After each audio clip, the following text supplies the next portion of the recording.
Welcome বন্ধুরা, আজকে আমরা করব এবিটিএ টেস্ট পেপারের 288 পেজের যে প্রশ্নগুলো আছে তার মধ্যে থেকে বিভাগ ক্ষয়ের যেগুলো আছে সেই শর্ট কোশ্চেনগুলো আমরা করব। ইতিমধ্যে হয়তো তোমাদের অনেকেই মধ্যশিক্ষা পর্ষদের যে টেস্ট পেপার সেটা হয়তো পেয়ে গেছো বা অনেকে হয়তো পাওনি, কিন্তু এবিটিএ টেস্ট পেপারটা তো আগেই পাবলিশড হয়ে গেছে, তো অনেকেই হয়তো সেইটা করছো। তো তোমাদের একটু সাহায্য করার জন্য আমি এই ভিডিওটা নিয়ে এসেছি। দেখো, বিভাগ ক্ষয়ের 2 দাগের প্রথম যে প্রশ্নটা আছে, ইভি রশ্মির প্রভাবে ক্লোরোফ্লোরোকার্বন থেকে নির্গত কোন পরমাণুটি ওজোন গ্যাসকে অক্সিজেনে বিয়োজিত করে দেয়? এর সঠিক উত্তরটা হচ্ছে সক্রিয় ক্লোরিন পরমাণু। দেখো, বিক্রিয়াটা আমি লিখেছি CFCl3, এটা হচ্ছে ক্লোরোফ্লোরোকার্বনস।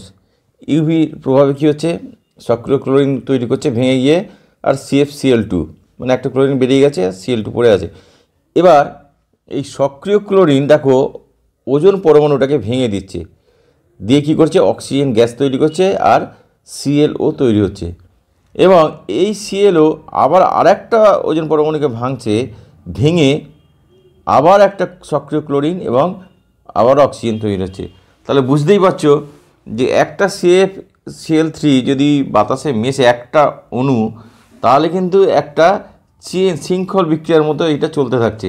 মানে ক্লোরিন কিন্তু সক্রিয় আবার তৈরি হচ্ছে, আবার এই প্রক্রিয়াটা চলে, মানে একটা অণু যে একবার বিক্রিয়া করে থেমে যাচ্ছে তা কিন্তু নয়, এর রেকারিং মানে আমাদের ক্ষতির যে প্রভাবটা চলতেই থাকছে। তো সেই জন্য এইগুলো আমাদের কিন্তু খুব মানে তাড়াতাড়ি বন্ধ করা দরকার। পরেরটা দেখো, বায়োগ্যাসের একটি ব্যবহার উল্লেখ করো। বায়োগ্যাসের ব্যবহারটা তোমরা জানোই, রান্নার জ্বালানি, তারপরে বিদ্যুৎ উৎপাদনে ব্যবহার করা হয়, তো সেইগুলো তোমরা লিখবে। অথবা দিয়ে আছে ওজোন স্তরে ওজোনের বিয়োজনে এনোর কি ভূমিকা, নাইট্রিক অক্সাইডের ভূমিকাটা কি? দেখো, এনোর ভূমিকাটা হচ্ছে যে O3কে দেখো এনো ভেঙে দিচ্ছে, দিয়ে NO2 নাইট্রোজেন ডাইঅক্সাইড তৈরি হচ্ছে, আবার O2 তৈরি হচ্ছে। আবার দেখো এই NO2টা আবার আরেকটা ওজোন পরমাণুকে আবার ভাঙছে, ভেঙে কী হচ্ছে, NO তৈরি হচ্ছে, মানে নাইট্রিক অক্সাইড আবার তৈরি হচ্ছে এবং অক্সিজেন গ্যাস তৈরি হচ্ছে। তার মানে বুঝতেই পারছো যে NO কিন্তু একবার ভেঙে দিয়ে যে থেমে যাচ্ছে তা কিন্তু নয়, আবার পুনরায় আরেকটা NO তৈরি হয়ে যাচ্ছে। ফলে এটাও কিন্তু সেই চেন রিয়াকশানের মতো প্রক্রিয়াটা চলতেই থাকছে। ফলে বুঝতেই পারছো যে আমরা কতটা বিপদের সম্মুখীন হয়ে আছি।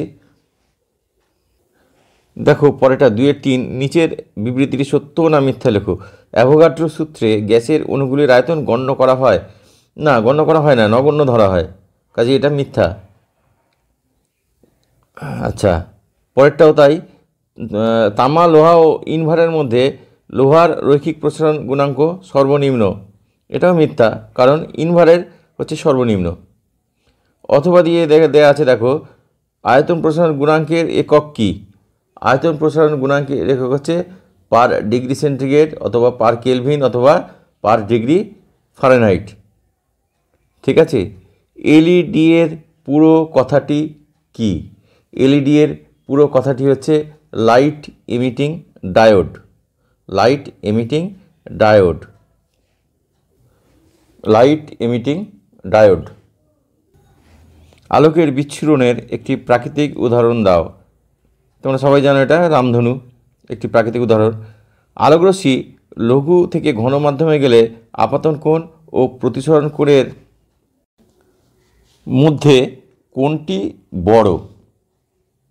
দেখো, আলোকরশ্মি লঘু মাধ্যম থেকে ঘন মাধ্যমে যাচ্ছে, তাহলে প্রতিসরণ কোণ কী হবে? ছোট হবে, আর আপাতন কোণ হবে বড়। দেখো আমি এঁকেছি, এটা হচ্ছে আপতিত রশ্মি, এটা হচ্ছে লঘু মাধ্যম, আর এটা হচ্ছে ঘন মাধ্যম, মানে ঘনতর মাধ্যম আর কি। তো আলোকরশ্মি কী হয়, যখন লঘু মাধ্যম থেকে ঘন মাধ্যমে যায় তখন অবিলম্বের দিকে সরে যায়।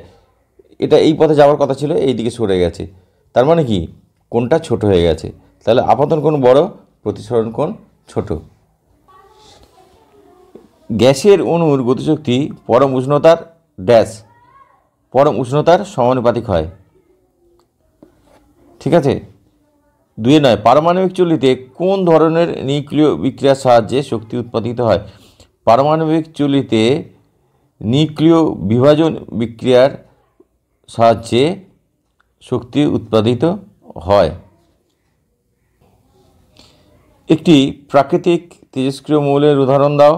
ইউরেনিয়াম 235। আচ্ছা, 2-10 দেখো, এসআই পদ্ধতিতে তড়িৎ আধানের একক কি? এসআই পদ্ধতিতে তড়িৎ আধানের একক হলো কুলম। এবার এই ম্যাচিংটা দেখো, সর্বাধিক তড়িৎ ঋণাত্মক মৌল কোনটি? ফ্লোরিন। একটি ইউরেনিয়ামোত্তর মৌল কি হবে এর মধ্যে? নেপচুনিয়াম। ধাতুটি খোলা বায়ুতে থাকলে ধাতুটির উপর ছোপ ধরে কোন ধাতু? কপার। আর একটি সন্ধিগত মৌল নিকেল। 2-12 দেখো, F2 অণুর লুইস ডট চিত্র অঙ্কন করো। F = 9। 9 হচ্ছে তার পরমাণু ক্রমাঙ্ক, মানে প্রোটন সংখ্যা এবং ইলেকট্রন সংখ্যাও তাই 9। দেখো, আমি দুটো ফ্লোরিন পরমাণুর কিভাবে ওরা বন্ধন তৈরি করে সেইটা লুইস ডট গঠনের মাধ্যমে দেখিয়েছি। আচ্ছা, ফ্লোরিনের কি পরমাণু ক্রমাঙ্ক? 9, ওখানে বলেই দেওয়া আছে। 9 মানে কি? ওর প্রোটন সংখ্যা হচ্ছে 9 এবং ইলেকট্রন সংখ্যাও 9, মানে 9। তাহলে ইলেকট্রন সজ্জাটা কেমন? প্রথম কক্ষে হচ্ছে 2টো ইলেকট্রন, আর দ্বিতীয় কক্ষে হচ্ছে 7টা ইলেকট্রন, 2 আর 7। দ্বিতীয় কক্ষ মানে এটাই শেষ কক্ষ। আচ্ছা, এই লাস্ট কক্ষে আমরা জানি যে সর্বাধিক 8টা ইলেকট্রন ধরতে পারে, কিন্তু এর আছে 7টা, তার মানে একটা কম আছে। তো এই জন্য কী করে, দুটো ফ্লোরিন পরমাণু এরা পাশাপাশি কী করে, এর একটা কম আছে, এর একটা কম আছে, তো দুজনেই ওই এর একটা এও ভাগ বসাচ্ছে, আবার এর একটা এও ভাগ বসাচ্ছে, মানে এই একটা করে ইলেকট্রন যেটা আছে দুজনেই শেয়ার করছে। আমি তাকে এখানে দেখিয়েছি। এইখানে আছে কি, এটার একটা আর এটার একটা, এইটাকে এও নিচ্ছে আর এইটাকে জোটটাকে এও নিচ্ছে, দুজনেই সমানভাবে ব্যবহার করছে। এটাকে বলা হয় সমযোজ্যতা। ঠিক আছে, ভাগাভাগি করে নিচ্ছে। ঠিক আছে, তো করার ফলে কী হয়, দুটো ইলেকট্রন যখন মিলে একটা জোট গঠন করে তখন একটা বন্ধনী তৈরি হয়। তো সেই জন্যই এফ, আর এটা হচ্ছে তাদের মাঝখানে বন্ধনীর চিহ্ন। তো এটাই হচ্ছে লুইস ডট গঠনের মাধ্যমে F2 অণুর বন্ধন দেখানো হচ্ছে। পরেরটি কী আছে দেখো, তামার চামচের উপর রূপার তড়িৎ লেপন করতে ক্যাথোড হিসাবে কী ব্যবহার করা হবে? আচ্ছা, ক্যাথোড হিসাবে তামার চামচটাকেই ব্যবহার করা হবে। যার উপরে তড়িৎ লেপন করা হয় সেটাকে ক্যাথোডে দেওয়া হয়, আর যেটা দিয়ে তড়িৎ লেপন করা হয় সেটাকে অ্যানোডে দেওয়া হয়। তাহলে ক্যাথোডে কী থাকবে? তামার চামচ। ঠিক আছে, এরপর হচ্ছে একটি যৌগের উদাহরণ দাও যার জলীয় দ্রবণ মৃদু তড়িৎ বিশ্লেষ্য। তো এটা হতে পারে তোমার অ্যাসিটিক অ্যাসিড অথবা H2CO3, মানে কার্বনিক অ্যাসিড। এটা হচ্ছে অ্যাসিটিক অ্যাসিডের চিহ্ন আর এটা হচ্ছে কার্বনিক অ্যাসিডের চিহ্ন। তো এই দুটোই কিন্তু মৃদু তড়িৎ বিশ্লেষ্য। এরপরেরটি কী আছে, নেসলার বিকারকের সঙ্গে অ্যামোনিয়ার বিক্রিয়ায় কী রং উৎপন্ন হয়?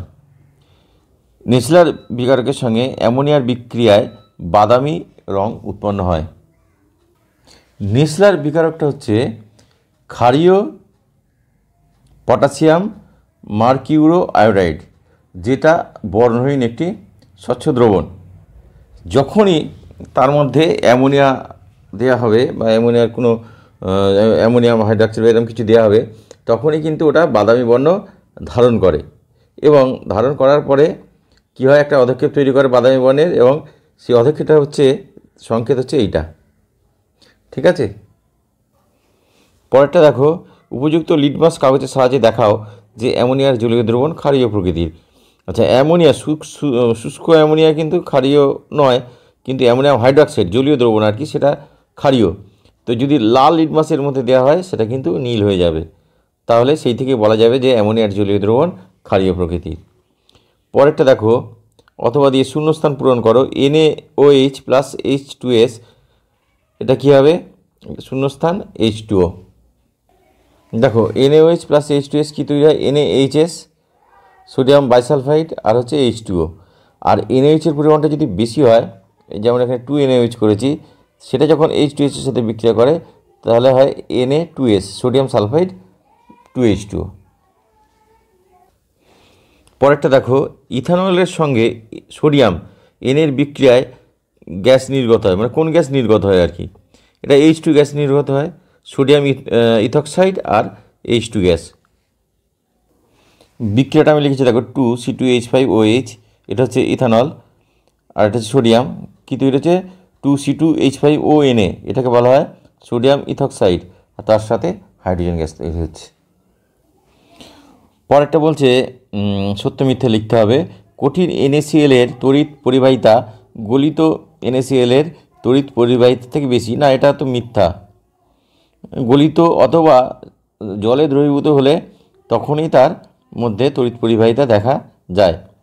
পরেরটা দেখো CH3CH2CH2OH এর ইউপ্যাক নাম লেখো। দেখো আমি লিখেছি CH3CH2CH2OH এর ইউপ্যাক নাম হচ্ছে প্রোপান 1 অল।